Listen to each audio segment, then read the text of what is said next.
Welcome to your best bets.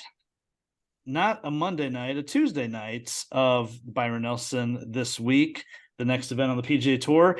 We're going to talk about the Wells Fargo Championship, where Wyndham Clark gets his first career win.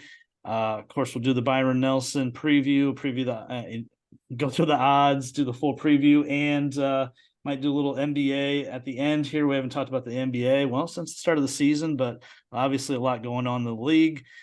Joining me for the first time in a couple of weeks, back from vacation, Johnny Strouser. Are you feeling refreshed and ready to go? Quite exhausted right now, so no. But I did enjoy vacation. I like to take mine a little bit later. Like I don't do the spring break thing because I don't have You don't kids have and to. Yeah. I don't have to. I can kind of take it when I want to. And we had some perfect weather down there in South Carolina. Played a little bit of golf, played a little bit of good golf, and you know, kind of missing doing the podcast and everything like that. So I'm kind of glad we're back on the train here doing this. Yeah. Yeah, nice to have you back. I'm down in French Lick this week for work, and as you can see, my normal backdrop is a little different. I'm in the one of the hotel rooms here, and then right above me is the television going with the Sixers Celtics game 5, critical game. We'll talk about the NBA later, but uh, yeah, so it's been a couple weeks since we did our traditional golf show, and good to have it back. Good to have it back in the rotation. Wyndham Clark is the guy we're going to be talking about tonight. I feel like we've both been on him at varying points the last couple years. We've always known him to be a prolific driver of the golf ball, one of the longer guys on tour, and really one of the better putters on tour. But his iron game is, I would say, before this year, bottom fourth of the PGA Tour, where he's had a hard time overcoming that to actually win a tournament. But this season, especially like the last 6-7 events, he's become one of the 20 best iron players on tour, at least in this stretch, where now his results have shown, you know, to be, or the results have bared it out where it's finally matched the talent. I mean, going back NCAA champion at Oregon. I have a great comp for him, but I want to see if it matches with who you might be thinking. Who's a comp for Wyndham Clark that's already on tour? That is already on tour. Well, Wow. just more, not necessarily his game, but how his career has gone until this point. He's to me he's a lot like Max Homa. Had the good Yes, amateur collegiate that's career. exactly And who I was thinking of. yeah, I mean I know those guys are from what I saw. I watched a little bit of the coverage on Saturday. Those guys are buddies too, but yeah, good college players and just kind of lots of talent in a lot of different aspects of the game, and just it was a matter of putting it all together. And it was like you said, he's a great driver of the golf ball and a pretty good putter there. And those are two key two key skills that if you can do that, you're going to make some money out there and you're going to survive on the PGA Tour. And you can kind of figure out the middle stuff, in between there. But he's been traditionally not a very good iron player since he's been on tour, but that has increased his Yeah. rankings. His strokes gain approach has increased quite a bit over the past couple of years. We've talked about him a little bit, not been, super hot on him, but I would say lukewarm, knowing that he's a guy who could break out. I know with a lot of sports bettors that we follow on Twitter, I know he's been a very popular pick on a weekly basis there. He almost won with Bo Hostler at the championship there in New Orleans, and Yeah, the Zurich. you Yeah. know the Zurich Classic, and then so he's had some events there. And that's the third round 63 that he had at Quail Hollow on Saturday was unbelievable. It was just a freaking clinic. I mean, he was hitting irons very, very well. He was making everything. He was hitting putts in with authority, and it was like, can he back that up? But I know caught a little bit of it Sunday as we were traveling and everything. And he started out with a bogey early, and Xander Schauffele was kind of right there at that point, one or two shots back there, but looks like he made a couple birdies, to separate himself, and then built up that 4 or 5 shot lead going into the last few holes there, and really made it easy on him to win. But really impressive performance on the weekend, shooting 63, 68. I think he's a guy though that once he kind of learns how to win like this, I think you could see some potential that he could be a yearly winner, maybe even sometimes a multi-tournament per year champion, going forward Oh, based on his talent. wow. Yeah, That's lofty for Wyndham Clark. it is, but like I said, he does the two things that you want to do well, which is he's long and he's a great driver of the ball, and he's a good putter. And it's one of those things that you just have to learn how to make putts in crucial situations, and then just you want to hide your weaknesses, and he at times this year has turned those weaknesses, iron play, Yeah. into a strength. So I'm not going to give him like 15 majors or anything like that, but I'm saying that he may contend in another event prior to the FedEx Cup Championship. Yeah. Over under on Wyndham Clark majors. No, I'm just kidding.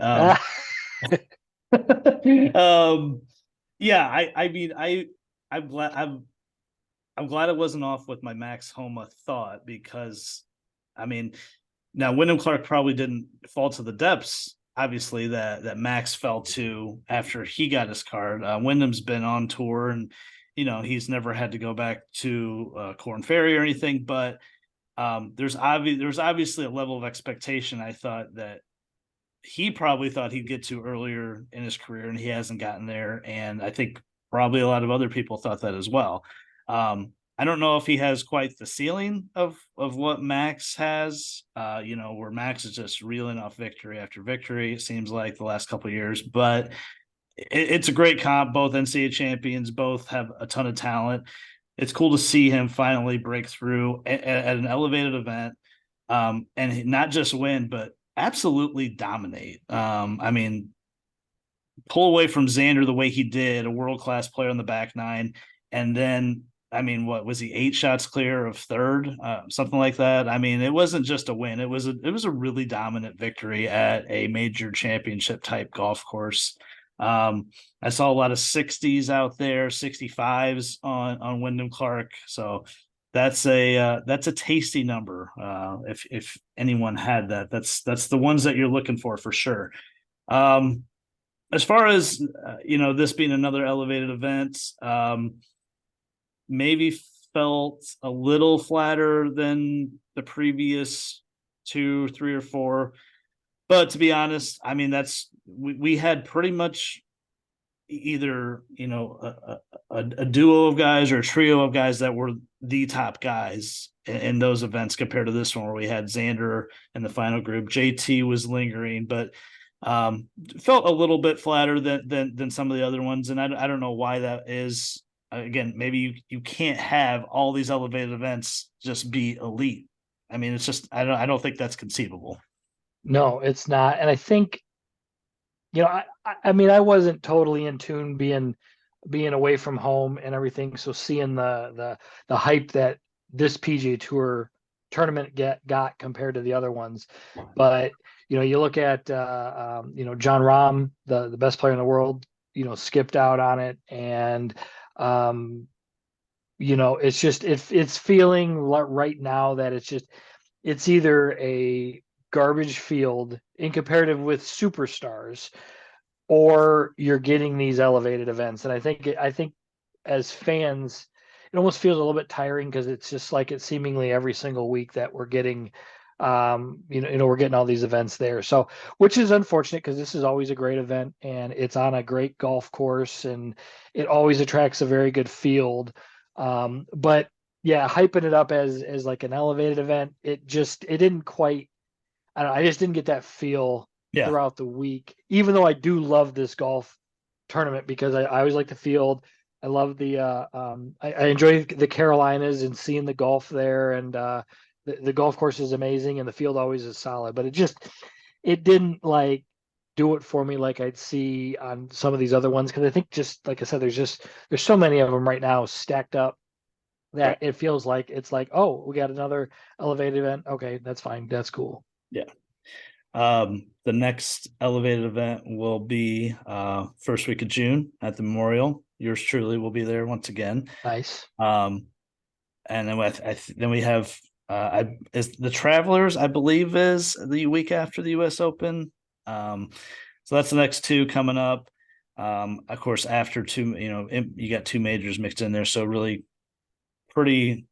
I mean, we talked about the early part of the season, March, being a really nice piece of the schedule. This is pretty nice as well. The PGA Memorial, the U.S. Open, and the Travelers for the next 7-8 weeks. So, any other thoughts on anyone else at Wells Fargo before we kind of move on to the Byron Nelson? Well, uh, I really thought Xander was gonna. I thought he was gonna win. I know he contended. I know he played great. Yeah. And it feels like it's a good Xander golf course, but it's just one of those things that, again, second place. It's not a win, and it's it's interesting there that again, Wyndham Clark hasn't had any win equity, so what's the chances of that? And just seemingly couldn't catch him, only shooting a 70 on the final round there. So it's just that something interesting there. And then also, I mean, we'll probably go into a little bit is the Jordan Spieth stuff. I think Yeah. did he miss the cut at this event Yes, and he then missed and it. then have the I injury. only know that I only know how badly he missed it because I put a win bet on him, and I don't bet Jordan that often, but couldn't have been more wrong about him. He was off, but evidently he could have been injured. And yeah, we'll talk about that a little bit more. Yeah, I wasn't with Xander. Normally I hold these things against him quite harshly. I don't have that feeling for this tournament at all. I just think sometimes these super talented guys finally break out, and I don't really think there was anyone beating Wyndham Clark, as crazy as it sounds. Like, it was just like this was his week. So it's a good showing by Xander. I was a little bit frustrated on Saturday with Justin Thomas. He went into Saturday's round with felt like a really reasonable chance to win on the weekend. I bet him live on Friday morning before he went low, and I felt really good about him. And then just put up a dud on Saturday. Then on Sunday, he gives that false hope. He birdies 4 of his first 8. He's like 3 back, and I'm like, okay, maybe he could post like a 63 and just make it interesting. It wouldn't have mattered anyways, but then he went 4 over on the back, and I'm just like, what are we doing? What? I don't know where we're at with Justin Thomas. I think he's like 68th on the FedEx Cup list. I don't think we have to talk much more about him. He's just maddening at this point. No, we'll just wait till the PGA Championship when he gets really tasty odds, and then we're like, Yeah. we weren't going to bet this guy, but now look at it, he's at 25 or 28 to 1 or whatever. So Yeah. Yeah. And you and I mentioned Morikawa. He also missed the cut. So yeah, I think these guys that have been around 20, 22, 2400, they could get close to plus 3,000 maybe at the PGA. And at that point, it's really hard to resist not taking a chance on them because of their major championship ability, their wins, and all that. It'll be interesting to see who slides back, because all these guys cannot be under plus 2,000. yep, I agree. Um, It should be. It's weird because you've got Rom that's playing great. We haven't seen Scotty Scheffler for a few weeks, and these guys can cool off if they take a week without touching the golf clubs, whatever. So it'll be interesting to see. This is a couple critical weeks here well, I guess next week's the PGA. So it's kind of, yeah. we'll see how this goes here, and then but it'll be interesting to see once the numbers in all the books come out to see where we can get some of these guys with some good value. Yeah. Um, by the way, for anyone that hasn't been down to French Lick, it's the weirdest thing. Like, you're going down 69, then you're on 37, I think, and then all of a sudden you turn off, and it looks like you're just in like the deepest of like backwoods for like 15 minutes, and you're like, where the hell am I going? Is this real? Am I going to like what is term to be a resort. And I mean, it's just like, listen, if you've ever been to like deep Kentucky or Tennessee, you know what I'm talking about. And it's very similar to that. And then all of a sudden you make a right turn and then there's these beautiful hotels and you're like, what the hell? Who how did this ever come about? It's the strangest thing French Lick is. I just wanted to put that out there. You could thank Larry Bird for that, though. I mean, Right? this Yeah. place that place would probably be nothing or would be a cow pasture if not for Larry Bird. Yes, I mean, every year it's third year in a row I've been down here for work, and every year I'm like, this is the oddest place and situation. Um, moving forward, the Byron Nelson this week in Dallas, so it's obviously the week before the PGA, so you got a lot of guys um taking the week off to prep, maybe get some rest, whatever. So obviously, field strength this week is it's not great, especially coming off of a week where we had such a strong field. As you mentioned, Johnny Jordan Spieth withdrew middle of maybe like 6 o'clock yesterday, a bit unexpectedly, referencing a wrist injury. Um, what's your level of concern? Uh, Big time for these next couple majors. I Yeah. mean, big time. If he's missing events because of that and wrist injuries, Scary. yeah, you don't necessarily know the severity of them is in relation to a lot of people's unique golf swings, and it's just one of the things you have to rest them. You can't, and a risk, as most everybody knows, is a significant part of any golf swing there. So like, I mean, for him to withdraw and to try to rest up as much as he can, that concerns me for playing in any events. And he's got, we've got a couple majors here in the next couple months.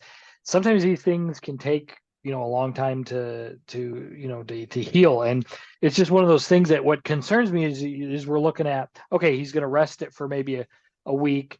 Maybe he withdraws from the PGA, and then all of a sudden then you get a surgery, and then the surgeries are going to be several months off or several months of rest. So long term, I mean, he'll get it right and everything like that. But in the short term for the 2023 golf season, especially for the next couple of major championships, I've got some concerns. So at that point, as a thinking as a better, I'm gonna basically stay away from him. I mean, you just don't know. And with the wrist injury, he could say, "Oh yeah, I'm gonna give it a go," and because you know golfers don't have to do injury reports like you see in football or the NBA playoffs or anything like that. So we don't know if these guys are truly injured. I mean, you just have to hope you hear something on Twitter, or maybe there's been an interview on Golf Channel or something like that. So usually when a guy gets injured like that, I tend to back as far away from them as possible till I can hear them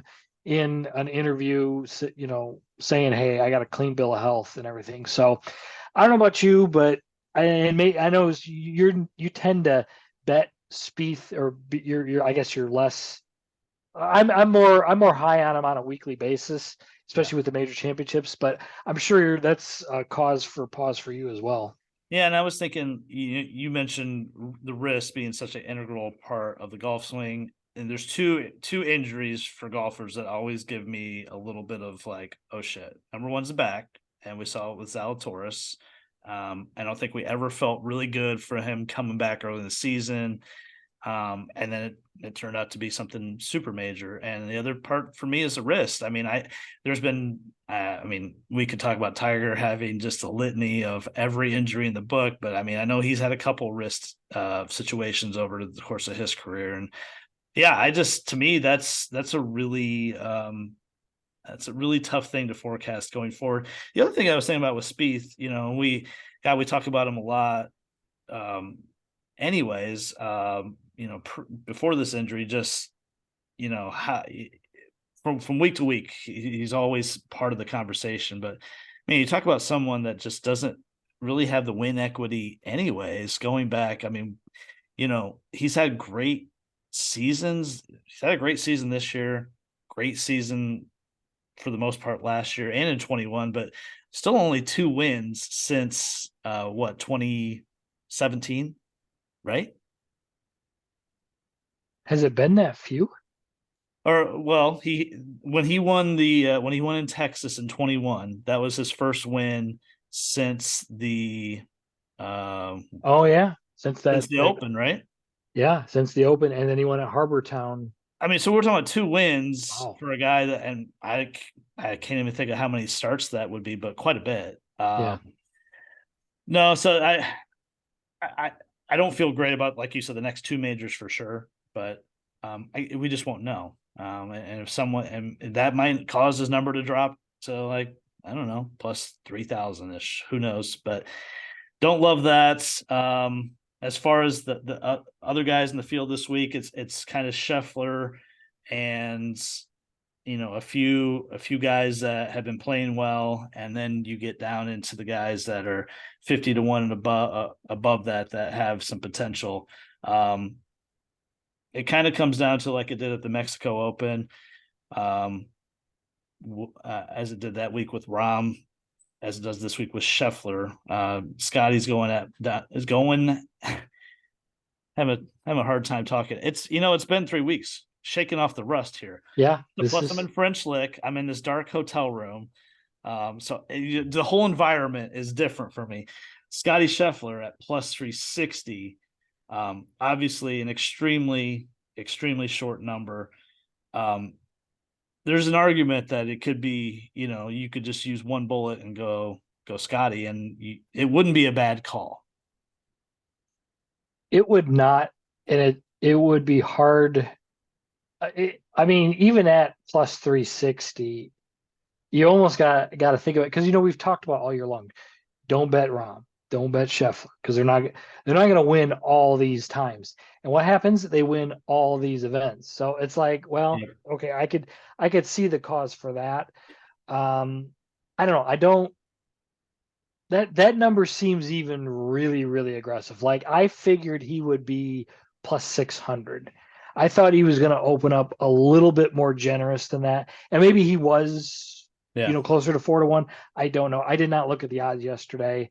So I'm not sure, but damn, I mean, that's so low. And Rahm at Mexico, was he plus 250? I think it was plus 250, yeah, which is, so it's insane. Yeah.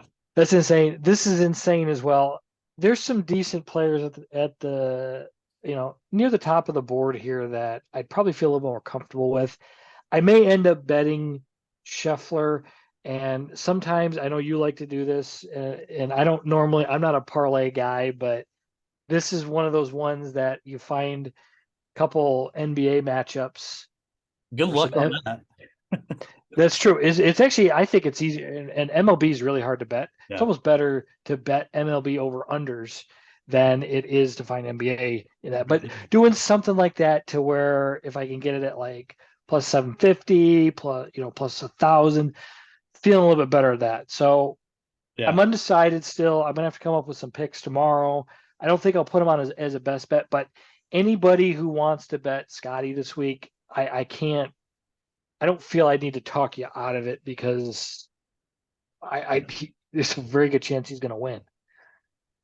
Yeah, I mean, it's like you said. Yeah, we constantly talk about just take your chances. These guys cannot win all these events, and it's just not worth the number. But it's happened quite a bit in the first quarter of the season, where Scotty or Rahm, most often Rahm, has won these things, and we kind of end up looking foolish. But I agree. I just think you gotta just live with it. If Scotty goes out there and wins, you just say, okay, I'm gonna tip my cap and go to the next event. So behind Scotty, we got Hatton at 12 to 1, Jason Day at 14, Tom Kim at 16, Hideki at 18. KH Lee, obviously, talk about him a little bit. 2-time defending champion, horse for the course at the TPC at Craig Ranch. Which, by the way, we didn't talk about the course. Yes, I think it's a terrible golf course. It's so bad. It's bad. Hooch at 25, Adam Scott at 30. Um, Hmm. Jason Day, it just continue. It has happened over the last 6 weeks where he just continues to be bet down further and further without having a win. But even last week, not even making the cut, but it continues to happen. I mean, are you just going to wait and see about Jason Day? You're not going to bet it until he wins, or are you just going to try to find a better number when it comes up?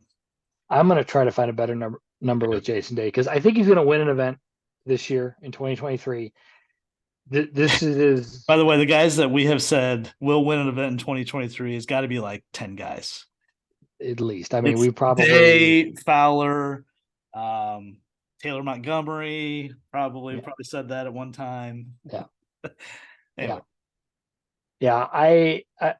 I mean, Tyrrell Hatton played well this last week, so I could see that. But at 12 to 1 for him, I think you I just don't know. you just I can't don't like that number. I can't do don't it. like that number. I'll probably stay away. I'll see how Day's looking, but really though, if Jason Day starts poorly and so his number, let's say, jumps to like plus 2,500, something like that, I'm probably not going to want him anyway. So it's either for me with him, I'm going to commit to him either before the event or not at all. So I think he'll play well this week, even though he didn't play well last week at Quail Hollow. I think this would be a good golf course for him. Um, so I'll have him on my card somehow. I don't think I could bet him at a win bet for 14 to 1. Yeah, I'm with you. I'm with you. Um, it's just too short for me. Jason Day under 20, even in a bad field, is I think it's kind of ridiculous. I mean, I know he's played well. I just think there's other guys that offer a lot more win equity. I mean, look at right behind him, Tom Kim at plus 1,600, who has 2 wins in his last 12 starts or something like that. I'd rather go Tom Kim. I may start actually my card with Tom Kim. I saw enough from him last week where he played 3 good rounds. Uh, that I think maybe he's found something a little bit. So I would be willing to start at Tom Kim at plus 1,600. Um, there's no way KH Lee can win 3 of these in a row, right? No, and no, he It's just can't. he can't. But you know what? He could though. I think he's gonna play well enough where I think you can look at him at it like a top 10 bet, a first round lead bet, because it's just what he does is the first round leads. I haven't looked at his tee time to see if he is in the morning wave, but if he's in the morning wave, I will have him on my card for first round lead. Um, but 3 in a row, but he may just not know enough to not that he's not supposed to win that and end up contending in it. So that's why I kind of like the top 10 at plus 240 more than I like the win at plus 2,200. Yeah. Because it's so hard to win twice in the same event. But I like guys who with previous course history and tournament history because they'll when they get back to that comfortable golf course and see those lines the driving lines and the greens and everything their golf game improves. So no on a win bet, yes on first round lead, yes on a top 10.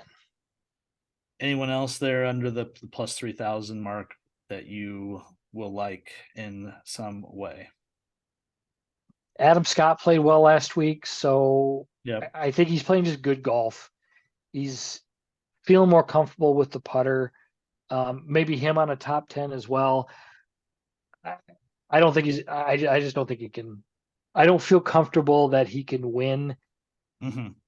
but he gets to that mark though when plus 3,000. I might look to live bet him if he starts out kind of rough on his round there and he gets me to that close to 40 to 1. I think he's a guy that's worth taking a chance on because he could ball strike his way back into an event there. I mean, the dude can hit it to Yeah. 6 feet all day long. It's just whether he can make those putts. So he's one guy I look for, and I think in this weaker field, you're going to see him stand out a little bit. So he'll definitely be on my radar.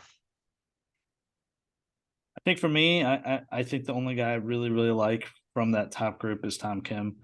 So I think I'll definitely be on him at 16. I really don't love that number, but I think I feel like I got to pick one of those guys from the top. 30 to 50, Si Woo at 35, Taylor Montgomery at 40, Steven Yeager at 40, Seamus Power at 40, Minwoo Lee also at 40, Hoagie at 45, Davis Riley at 45, Hadwin at 45, Mav McNeely at 50, Joe Bramlett at 50, and Brandon Wu at 50. I really, really like Tom Hoagie at that number this week. I feel like when I know about Craig Ranch, I think it's plus 7,400 plus yards. To me, I think you're going to have to. I know you got to go low here. You got to make birdies. Sounds crazy to say, but guy that I trust to make a lot of birdies and really ball strike it to death is Tom Hoagie. I know, but the numbers are what they are. And I know, but those words coming out of I your know, mouth. I know, I can't not laugh when I say it. I actually think it's a really good number on him this week. I'm actually surprised he's not a little bit lower. So Tom Hoagie's probably my favorite bet on the board at 45 to 1. In this group, do you have a guy or two? I do like Hoagie, finished top 20 last week. I didn't love him as much as you just sold him, so maybe I'm that way. Seamus Power though keeps jumping out. He finished top 20 this last week at Quail Hollow. I think he can get around on that golf course pretty good. And I did see that he has a top 10 there and a top 20. His scoring average is pretty good at that golf course, so the number feels pretty good, all things considered, how this field's looking. So I didn't love many of the other names in the group there. So Seamus Power, that's one I'm gonna definitely have on my card. 40 to 1. It's a good number. Seems reasonable for him. And like you said, nice showing last week. What about, I like this guy too. I wish he was like 60 or 65, but Brandon Wu, Mexico Open. Yeah. As far as at least some basic similarities of the type of golf course, I think Craig Ranch profiles reasonably the same. At whatever that course was called at the Mexico Open, where it was the wide fairways and longer approaches. I mean, he just finished third there, and to Finau and Rahm. So I wish it was 60, but I could live with 50 on Brandon Wu as well. Yeah, that's a good point. He's that's a pretty good number to start out with. I feel okay with that at 50 to 1 there, and just kind of monitor him. But yeah, he did miss quite a cut at Quail Hollow, but you know what? That's just a couple less rounds of wear and tear after that runner up finish. And I think it was is it the golf club at like Vidante or something like that? Yeah, you got it. I was thinking Chapultepec, Yeah, but it was just too. Yes, I missed that. But no, Brandon Wu though, yeah, that's I think that's a good pick. I think he's just a good fit for the golf course as well. So, win bet, you can look at him top 10 or top 20 as well. Yeah. 50 to 100. Wow. Got guys like Stallings, Bezadenhout, Eric Cole, Ben Griffin, Aaron Wise. Yikes. Will Gordon, Justin Suh, Jimmy Walker, Dylan Wu. Anybody in there pique your interest? Yeah, I mean, first it's gonna, I know Aaron Wise has been a pretty big disappointment, but he's going through some shit. So he took some time off. He skipped the Masters to deal with some mental issues, but hopefully he'll come back strong. Wouldn't touch him at all right now until we how he's doing. Christian Bezadenhout, like him, he played well at Harbor Town. Doesn't hit it very far, and he's kind of crooked, but the other parts of his game are pretty solid there. So I don't know about a win on him, but I could look at him in a top 10 or top 20. Eric Cole has had a good season since was it Arnold Palmer? Yeah, so good. He's playing good. He wasn't just a one and done there. He's made cuts and put in some good showings. 60 to 1 is what it was. Yeah, 60 to 1. something like that. I would look to put him on my card. And was there anybody else? No, those are the two. Those are the two in that group. That Nate Lashley's another one. He played well at the first couple of days of last week. I don't think he's going to win. He's a pretty good first round lead guy. So if he's got a morning tee time, I'm going to bet him for first round lead. I'll probably look at him at like maybe a top 20 or top 30. What I like to do on one of the books is a lot of times is look for guys in the top 30 and top 40 and play like a 2 or 3 golfer parlay that have a little bit of juice. Well, not too much. They're close to, like the plus 135s, plus 200s. And he's a guy I think is going to make the cut and, finish maybe hoping to finish it within the top 40. But I think between like him, Cole and Bezadenhout, I think you could do some stuff with those guys. Yeah, Cole has been really, really good this season. Lashley, he was the 36 hole leader last week. He led through 36 holes tee to green in that field. Pretty impressive. So it's a pretty good catch for him at 75. The only two guys I want to point out in this group, it's this guy sounds like one of those old Tiger Woods 2000 like EA creative player, Sam Stevens. Yes. He's been really good this year, and I think it was down in Puerto Rico where he was it that I think there was the event where Akshay finished runner up, Sam Stevens right there, but he's been on a lot of leaderboards this season. Yep. So I want to make note that I think at 60 that's reasonable. Justin Suh, to me, he's just become kind of a popper. He'll have one at every 4 events where he'll show up on the weekend, maybe one at every 5 this season. He's but then the next few he'll kind of revert back. But I think he's starting to show some of the form that we knew he had. 80-1 on him. I don't mind that either. Anybody you have to talk about that's over 100-1? There was a couple here. Trey Mullinax always seems to pop up again, kind of like a Justin Suh, where you don't see much of him, and then he ends up contending and playing pretty good there. I'm not going to bet him to win. He's 130-1, but again, can he make the cut? Can he finish in the top 40 or the top 30? Yeah, he definitely can. So he's a guy that I have traditionally left him off my card a lot. I know you have you've bet him far more, and I kind of follow him a little bit because it's like, okay, well, you're picking him quite a bit. Why is that? And he's had some success there. Because I get stuck on a lot of these losers for a long time, and I kind of just sync with them. You just kind of attach yourself there and just ride it until it's just beyond the grave. I mean, that's just. I mean, where are we at with Patrick Rodgers now? I mean, this is like year 8. You just, I think at this point with Patrick Rodgers, you just tell, oh yeah, he's shit, I don't like him or whatever, and then you end up betting the guy, and just like a closet Patrick Rodgers stan here. It's real tough. What about, we talk about guys that pop up. What about the ultimate pop-up guy that reasonably popped up 2 weeks ago? That's Cameron Champ at 130. I think he finished top 10 at Mexico. He just randomly comes out and wins these events. Yeah. The big golf course. No. I mean, Cameron Champ is like some of these guys, like a Siwoo Kim. Like, you bet it and you can get great results sometimes, but you just have to accept, like, looking at the leaderboard and he's like 125th place after 2 days and misses the cut by 10 shots. So yes. But yes, I mean, when the guy wins, I mean, the guy's had couple wins, 2 wins, 3 wins. So I think 4.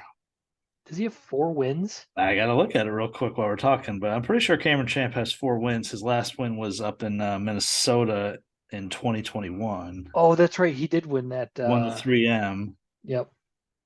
But yeah, I mean, it's not likely. I'm just if you're looking for something to hold on to down here, that's maybe it. And look, you only got to put $1, $2 down to have Yeah. some major comeback. But I don't have a lot past him. I will be betting. Actually, the first bet I made this week was on Davis Thompson. Another one of my guys. He's at 110. I got him at 180 yesterday morning on FanDuel, which I thought was a really nice number. So I still I really trust the guys that have this pedigree, though. I mean, we talked about Wyndham Clark earlier. You know, he just had been a good player his whole life. Won high school, college events, college championship. Davis Thompson's same kind of guy. So I'll just kind of follow those guys while I can. That's good. I'll go one name since but one that I've never mentioned before. It's not just these repeats here. I don't even know if he's in the field. I'm looking for his freaking number is Mark Hubbard. Yeah. Maybe he's further up in the, under 100 or something like that. But Mark Hubbard's a guy who will not win, but these off events like this is where he gets his FedEx Cup points to where he can qualify for next year. And usually and this isn't an off week event. There's not a conflicting event, but just with that type of field though. But I know he's in the field because there's been some people talking about him on Twitter. I can't find him, but I don't see his name. Did if he withdraw? maybe he withdrew because the other guy I liked was JJ Spawn, and JJ Spawn withdrew. He was going to be one of my favorite guys. So maybe Hubs is Yeah. is out. So I guess I don't have anybody on that. By the way, Cameron Champ has 3. You're right. He has 3 wins. 2018 Sanderson Farms, 2019 Safeway Open, and 2021 3M Open. So yeah, that was his last win. So yeah, 3 wins. But that's still it's pretty damn good though. I mean, it's a guy who just, we've talked about it before at these events. Like he'll just be garbage for like 2 straight months and then pop off and win an event. And you're just like, and when he's one of those guys that every time he's won, he gets that lead and he just looks really comfortable. Like makes the putts. it's not one of those things where he just limps it to the finish. I mean, the guy just closes it out. So very strange. Yeah, I'm ready to close the book on the Byron Nelson. Carson Young, our guy. I think it's both our guy. 300 to 1. Carson Young, 300. I'm just trying to think. I'm trying to think about like Tiger Woods 14 beating Sam Stevens in some event. Like he finished second to me. I shot like 36 under, and he was second at like 10 under or 4 under or something like that. Yeah, but very very good video game name. Yeah, it's perfect for it. So yeah, Byron Nelson this week, but obviously just a prelude to next week with PGA. That'll be huge. So we'll definitely have to get to that next week. Can we do NBA? We can do some NBA. Please. I just the playoffs have been so bizarre to me because it's not necessarily like there's been a ton of great games. There's been more amazing performances by players, but there's only been 2 or 3 real standout games. The Sunday game that I watched with the Suns and Nuggets was just awesome. I mean, just from an entertainment factor, the shot making, the stars, Jokic going for 50 plus, Durant and Booker doing their thing. That was probably the best game I've seen in the playoffs. I've just had it on every single night watching these games. So I want to rewind back to maybe a month and a half ago when I texted you. I think it was like on a Saturday, and I said, You know who I like to win the championship? It's the Los Angeles Lakers at 46-1. Man, that's looking really, really good these days. That was at least a month and a half ago. That was It, probably a it, month and a half left in the season. I it mean, could have been, that yeah. that was a while ago.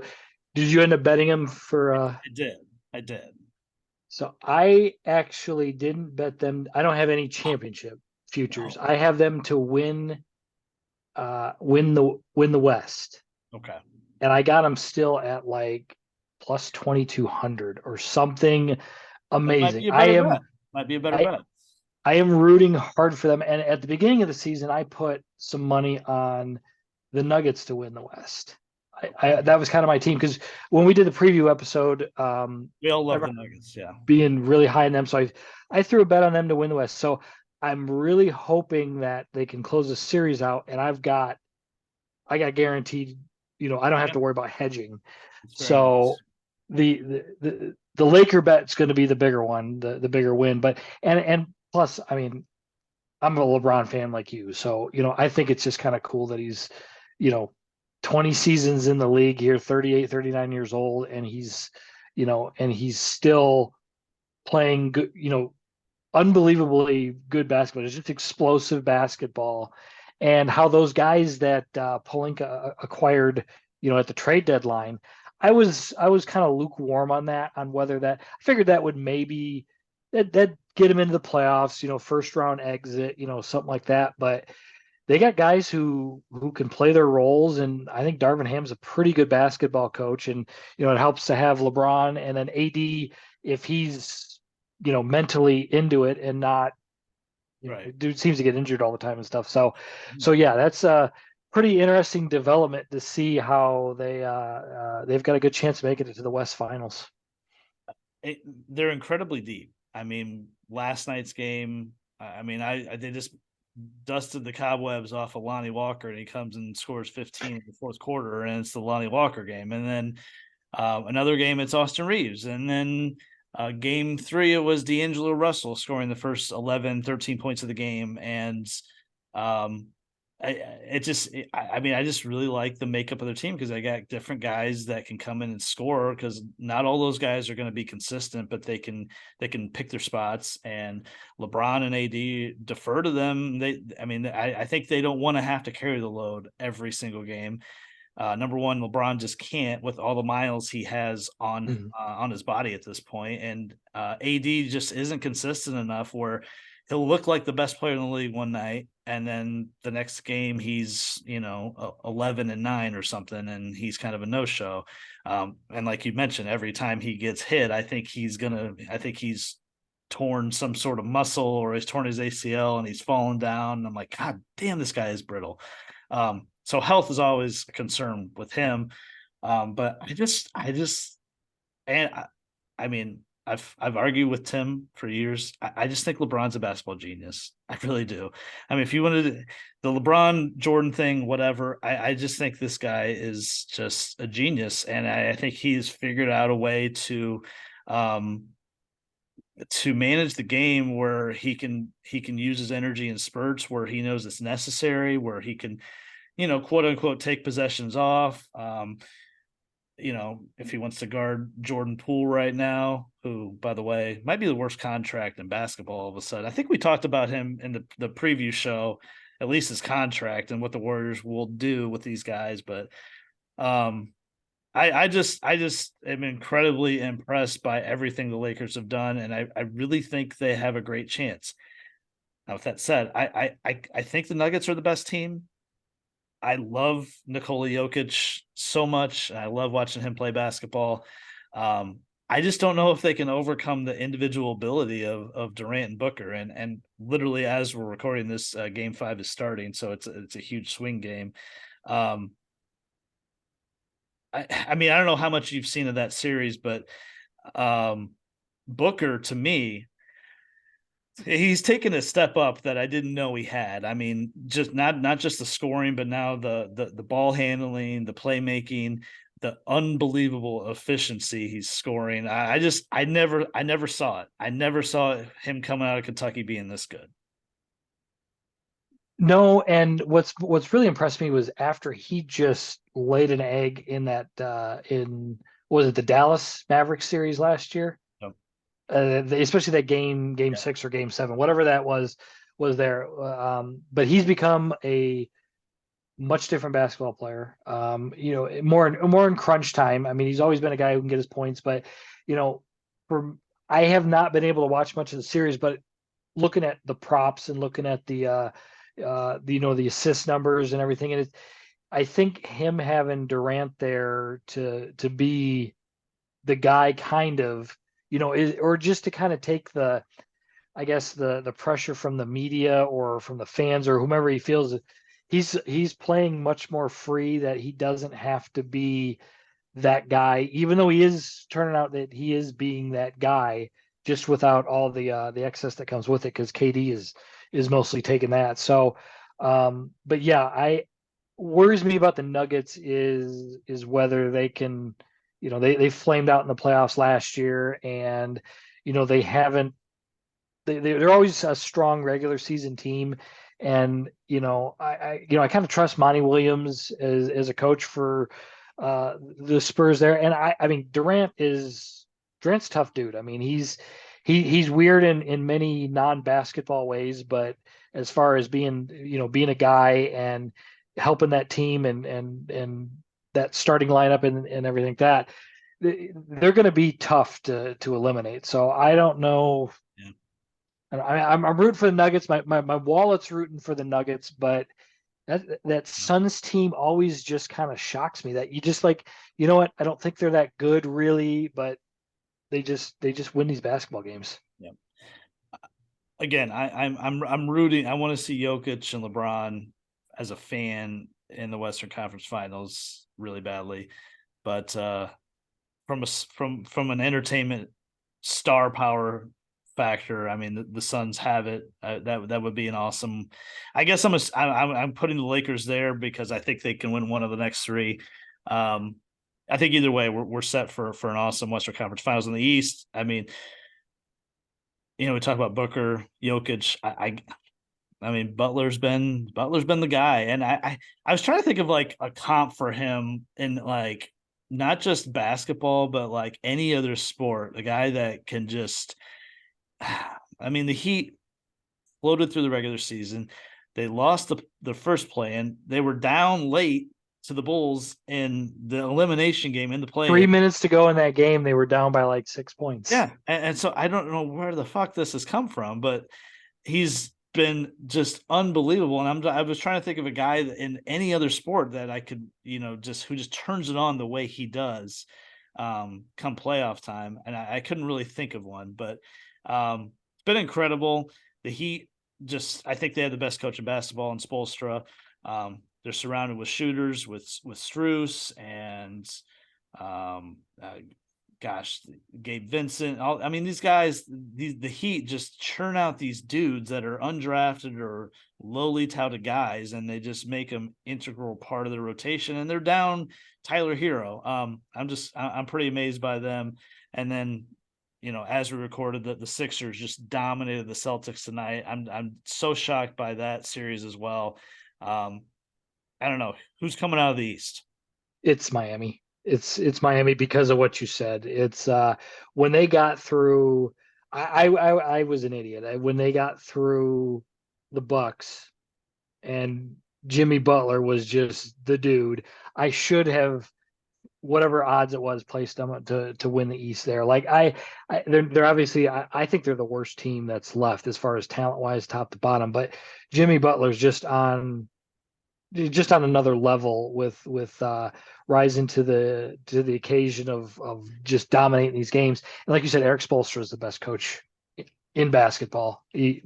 No question. He's taking these guys who are generally role players on a lot of teams and putting them in a position to do really, really well and support Butler. When they win these games there. Now the Knicks aren't. I don't think the Knicks are that good. I mean, I think they're probably more talented than the Heat are, but Right. Julius Randle is not Jimmy Butler. Jalen Brunson is not Jimmy Butler. And having a combination of Spoelstra and Butler is just Yeah. I think is going to be real tough. And then whoever comes out of that Sixers series, if it's the Sixers, they're just I think they're pretty close to as talented as Boston, but you just never know with Embiid. There's playing 110 games in a season, this deep in the playoffs. I hope no guys get injured, and I hope he doesn't, because I think he finally deserved MVP. He actually deserved it the year we bet him, by the way, as I know, he was the MVP that year as well. Yeah. But it's just hopefully they'll, whether it's them or Boston comes out, I'm sure it'll be a great series. I just think it's just Miami just because of that. And if Jimmy Butler gets injured, then my answer is completely different, and it's solely dependent on him being healthy and everything like that. But you just look at Boston. You look at Tatum. Tatum will get his shots, and he put up 36 tonight in a losing effort, and sometimes he'll score 19 and foul out. And Jaylen Brown is an elite player as well, but he seems they can't get them all clicking on this on the same night there all the time. So it kind of concerns me on how they're going to look. If they make it into the Eastern Conference Finals. I think safe wise, I think this is Miami's to win or lose. And from a trustworthy standpoint, I trust Butler and Spoelstra. I still have that feeling with Doc and Embiid and Harden, where I'm like, Harden might have one of those 1-for-9 games where Yep. he just doesn't show up and Embiid gets banged up, so you're right. But if those guys get through, I'm fascinated to see what the Celtics do in the offseason. I mean, are they going to say, man, we got to do something different with and surround different guys with Tatum and Brown? The Marcus Smart experiment, where I don't know if how he's got that gene in him where it's like, no, this is my fucking team. I'm the Yep. best player on this team, when we know that's not true. I Shoot just 5 of 16 from the field, right, and right. And Tatum, as much as I like him, I mean, 11 to 27 tonight. It's a lot of shots. It's I think of him and Booker about the same age, but Booker he's just consistent, and he's just much more efficient. He takes better shots, and Tatum can kind of do the thing where he just gets 3 happy and 3 of 11 from 3 tonight, and Booker's just a lot better with the shot selection. So yeah, I'm with you. I think the Heat might be the team. The Heat, Sixers, Eastern Conference Finals would be fun as well. mm-hmm. So we'll definitely talk about it more when we get to the actual finals. Hopefully by then you've won your Western Conference Finals bet one way or the other, and hopefully I still have the Lakers left for the NBA Finals.